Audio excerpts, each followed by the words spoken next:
E no episódio de hoje, pareço biscoiteiro, mas é só dismorfia corporal. Uau, uau.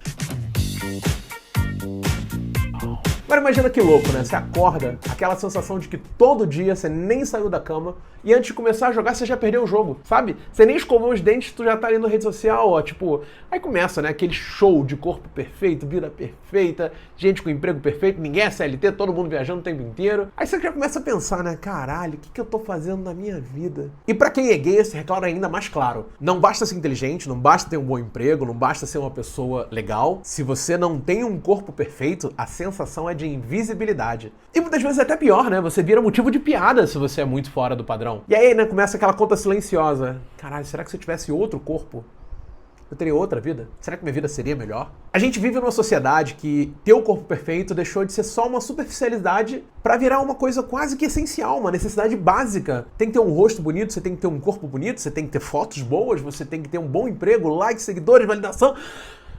Vamos ser honestos, né? Até no mercado de trabalho, quem exibe o corpo certo tá ganhando vantagem aí. A galera escolhe muitas vezes, eu vou procurar um médico fulano de tal porque ele é bom no que faz. Não. Eu ouço muito gente falando, não, fui no médico porque já viu o médico como é que é gato? Nutricionista como é que é gato? Meu personal como é que é gato?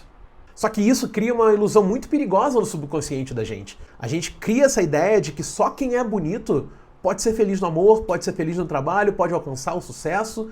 E pessoas como eu, né, adulto funcional, independente, acaba carregando no fundo da cabeça que se aquela culpa, né, lá no fundinho assim, que se eu tivesse o corpo certo, eu teria mais valor. E eu falo isso do fundo do coração. Eu tenho uma autoestima baixa e eu penso o tempo inteiro de como minha vida poderia ser melhor se eu tivesse um corpo padrão. E não me entenda errado, não tô falando que eu sou jogando lixo também não, calma lá que eu tenho... Mamãe me ensinou a ter um pouco de autoestima. Eu tô falando de um fato de que afeta mais 180 milhões de pessoas no mundo, que é a dismorfia corporal. E não tô falando só de não gostar do próprio corpo, não é aquela coisa que você olha do lado, é barriguinha, isso aqui, taraná. Não, eu tô falando, tipo assim, de você se enxergar de outra forma. É uma coisa muito louca, cruel, é violento, sabe? É uma agressão a gente mesmo, no qual a gente não se identifica no que a gente vê no espelho. E no meu caso, isso começou muito cedo, né? Eu sempre era aquela criança gorda, viada, falava demais, sorria demais, era motivo de piada, sofria bullying o tempo inteiro. E você acha que quando você vai crescer, você vai superar isso aí, mas na verdade não. O bullying, o trauma, ele não some, ele fica preso aqui, ó, lá atrás, no nosso subconsciente. Hoje eu tenho essa briga de peso e saúde mental dentro de mim o tempo inteiro, que eu tenho dois lobos, né? E os dois se odeiam, eles estão brigando ali, ó. E eu não vou fingir maturidade espiritual aqui não, tá? Eu não me orgulho de ter gastado uma grana pesada até em métodos para emagrecer, lipo de papada, com os dentes, com o cabelo, porque eu não fiz isso porque eu tava pensando no que os outros pensam, no que os outros falam de mim. Eu fiz isso porque eu queria olhar no espelho e conseguir me enxergar bonito. Eu queria olhar, gostar do que eu tô vendo. E eu vou te contar um segredo. Não melhorou um terço. Porque eu percebi que o problema não é, de fato, como eu tô do lado de fora, mas sim o que me fizeram acreditar por anos lá dentro. Como eu me enxergo hoje, jamais será a realidade até eu curar essa criança interna que se machucou tanto pela agressão externa. É uma luta diária.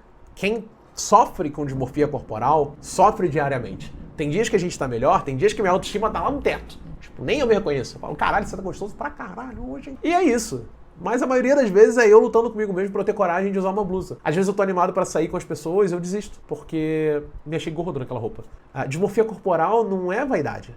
A gente tem que entender isso. Dismorfia corporal é uma doença. E ela anda assim, ó, de mãos dadas com ansiedade, com depressão, com distúrbios alimentares gravíssimos, com deficiências nutricionais e quebra completamente a gente por dentro. Talvez o maior problema não seja o corpo que a gente tem, mas sim o mundo que ensinou a gente a odiar o corpo que a gente vive. E talvez o espelho nunca foi o vilão também. Talvez ele seja só uma régua na qual eu uso para poder viver nas expectativas dos outros, mesmo sem querer. Mas aí eu deixo uma pergunta para você. Quantas decisões na sua vida você tomou tentando corrigir um corpo, quando na verdade quem precisava de correção era o mundo? A gente tem que aprender a ter orgulho na nossa história. Superar a dismorfia corporal não é uma tarefa fácil, não é uma tarefa rápida, mas é uma tarefa diária. E eu falo de quem já carrega isso há um tempo. Melhora, dá pra melhorar. Existe trabalho, existe esforço, existe apoio de pessoas muitas vezes com quem você possa contar. Mas um dia você consegue superar. E pensa nisso quando você comentar alguma coisa do corpo do próximo. Como que isso impactaria se fosse contigo? E, obviamente, se você tá impactado também com esse vídeo, não esquece de deixar o seu like aqui, o seu comentário, compartilha com os amigos, fala com todo mundo, que eu tô aqui toda quinta-feira, ou não. Depende, vamos ver como é que vai ser. Mas eu conto com você, conto com seu apoio para continuar produzindo isso aqui. Porque falar sozinho é ruim, né?